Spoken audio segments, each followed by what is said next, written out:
In July of 2021, Wizards of the Coast released Dungeons & Dragons: Adventures in the Forgotten Realms, a crossover set that introduced many mechanics from the namesake game of Dungeons & Dragons into Magic the Gathering.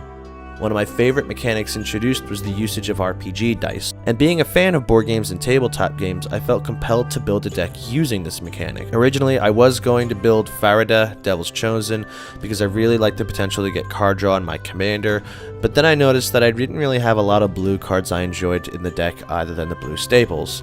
And given that I was really drawn to another card in the deck, I decided to make the best decision I made that day, cut the blue entirely and build a mono-red commander deck that focused on Delina, Wild Mage. Delina is a 3/2 elf shaman for 4 mana with only one ability, but it's quite the doozy. Whenever she attacks, you can choose a target creature you control and then roll a d20. If you roll a number between 1 and 14, you create a tapped and attacking token that's a copy of that creature, except it's not legendary and it exiles at the end of combat. If you roll a 15 to 20, you create one of those tokens, and you may roll again. 2 stipulations exist with that second outcome, one being a small errata to the effect text. It now technically will read, create one of those tokens, you may roll again. I'm not entirely sure why they decided to add may to the ability, but I guess if somehow you end up in an infinite loop of dice rolls, it's an out. The second stipulation is that that token is not technically declared as an attacker despite coming into play attacking, which will be relevant in some instances. I'm not smart enough to figure it out, but there you go. Our token friend also does not have to be attacking the same player or Planeswalker as Delina. I figured to throw that out there as well. The goal I had in mind while building her is to take advantage of some interesting enter the battlefield abilities and get multiple triggers by using Delina's ability. If luck is on my side, I can roll at least a 15 and continue rolling the d20 and get more tokens and more enter the battlefield triggers. And in the more likely scenario, when I roll all 1s and 2s, I can at least get a temporary creature to use as an attacker. See, I'm an oddly passive player. I don't like to swing in with a lot of creatures, and so with Delina I can keep the original actual creature on the defense while swinging with her and creating a token to do that attacking. The deck does contain a few dragons for the Dungeons & Dragons theme, and for added flex, I also made the stipulation to use the alternate D&D rulebook artwork for as many of the cards in the deck as possible, including the commander herself. Really crossing fingers and hoping the D&D Baldur's Gate set we have coming out soon will give us more rulebook art cards to swap out in this deck, but I digress. Let's talk about some cards. So the first part of the deck is going to look at the ramp cards because since we're not in green, the ramp can be interesting. Birgi, God of Storytelling, gives us a red mana that lasts until the end phase whenever we cast a spell.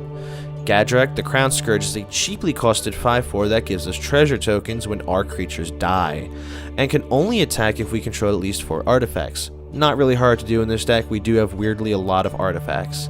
Dockside Extortionist is here because I need a treasure and I'm not opposed to proxying a second copy to use. Hoarding Ogre gives us treasure based on what the d20 result is, and we have a card we'll talk about later on that'll help us increase the odds of rolling into 3 treasures. Magda, Brazen Outlaw, gives a little bit of a dwarven synergy. With this one, whenever a dwarf becomes tapped, we create a treasure, and if we sacrifice 5 treasures, we can cheat in a dragon or artifact from the deck. Plundering Barbarian can make a treasure token or destroy an artifact. Rapacious Dragon gives us 2 treasure tokens, and do keep in mind that these are enter the battlefield abilities. These are the effects that we will get in additional time whenever Delina creates a copy token of them. Stormkiln Artist gives us treasure whenever we cast an instant or sorcery, and while there aren't a whole lot of these in the deck, having access to a giant beatstick of a dwarf means we'll have a second use for this. Vault Robber gives us an additional utility from our dead creatures, giving us a treasure token for them. Bucknard's Everfull Purse is a bit of a group hug card, giving you up to possibly 4 treasures before passing it around the table. Treasure Chest, perhaps the card entirely responsible for this deck turning into what it is, can give us 5 treasure tokens, among other things. I'll take literally anything besides rolling a 1. It's a critical fail. Curse of Opulence is fun, lets us start the politic game. And to add more treasure to the trove, we actually run Zorn, who gives us an additional treasure whenever we make a treasure. Think of it as a Hardened Scales, but for treasure tokens, because we definitely needed that. Component Pouch is a bit of a janky variant of Coalition Relic, but I included it for the flavor. And of course, Dragon's Hoard, that gives us a nice utility mana rock. I swear this deck is literally just the entire plot of the Hobbits. Let's talk in brief about some of the cards we will want to consider as viable targets for Delina. Combustible Gear Hulk is a huge threat to opponents, forcing them to either give you 3 cards or risk those 3 cards being high costed and burning them for a ton of damage. It's also a 6/6 with first strike, so it's pretty hulky. Demanding Dragon either will burn an opponent for 5 or they have to sacrifice a creature. Earth Cult Elemental is a fun one, and it has the potential to wipe out 2 permanents on each opponent's battlefield. The Fanatic of Mogus and the Red Dragon each burn opponents as well, the Red Dragon for a static 4 damage to each opponent, and the Fanatic burns based on our devotion to red. Spawn of Thraxus is in the same family. He's huge. He burns a creature or player for damage equal to the number of mountains we control. Scourge of Valkus is fun in tandem with the numerous dragons in play, and if you actually manage to keep a few copies of this around, that damage will really start to snowball. This next part is what pulls this deck together and makes it a home, the dice mechanic. Delina on her own is a really interesting commander, and I really love what they did with her design, and it can make for some fun interactions going full on with just her using dice rolling mechanic, but I'm weird and wanted to make it more of a thing. So there are a couple of things in this deck that can make for some fun dice rolling shenanigans. The most important of them all is Barbarian class. This card at its base level lets you have an additional dice roll whenever you roll dice, and you just ignore the lowest of the results. This pairs nicely with Delina, as you have an additional opportunity to roll a 15 or greater and continue rolling.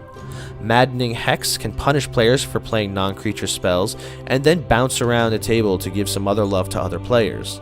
Spiked Pit Trap is a janky little trap card, letting us drop it in for 1 mana at instant speed, and then for 5 mana, we can sack it, roll a d20, and then we'll either deal 5 damage to a target creature, or if we roll a 10 or above, we deal that much damage, and we create a treasure.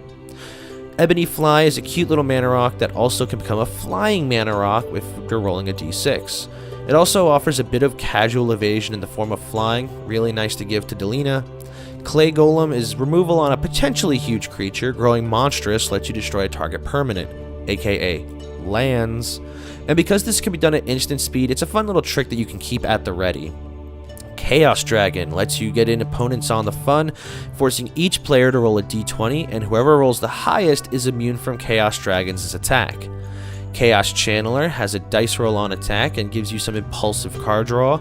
I like that on this card no matter what you're rolling, regardless of if you roll a 1 to 9, a 10 to 19, or a natural 20, you're able to still play that card. And because it's a play, that also includes lands. And my personal buddy Brazen Dwarf pings an opponent each time you roll a dice. And the win con that I couldn't help but start shoving into every deck since I've gotten it is the Deck of Many Things. This is such a fun tech to include. It costs 5 to cast, and then for 2 mana you can tap it, roll a d20, then subtract the number of cards in hand, and if the result is 0 or less, discard your hand. So as a general rule, don't have 20 or more cards in your hand, okay? Settle down. If your result is 1 to 9, you can return a random card from your graveyard to the hand. If you roll a 10 to 19, you draw 2 cards. And if you have 0 cards in hand and your result is a 20, you put a target creature from any graveyard into play under your control. But when it dies, its owner, the person whose deck it belongs in, loses the game. That's quite the impressive ability, and it's such an appealing bit of fun to me. And of course, while we already discussed a treasure chest, I also included Mimic for the D&D flavor. The goal of this deck is to get out Delina while we have other creatures in play, and to abuse their enter the battlefield abilities with her ability to copy creatures. Smaller threats like Red Dragon will eventually begin chipping away at life totals enough that it becomes a threat to players, and we have multiple routes to deal substantial damage. One of the things that I like with this deck is that no one particular creature that we copy is really an immediate threat. They all sort of just chip away as they go, and eventually with getting out multiple copies of them. Red Dragon deals 4 damage to each opponent. Well, what if we manage to pull 3 more copies of it? That's an additional 12 damage to each opponent.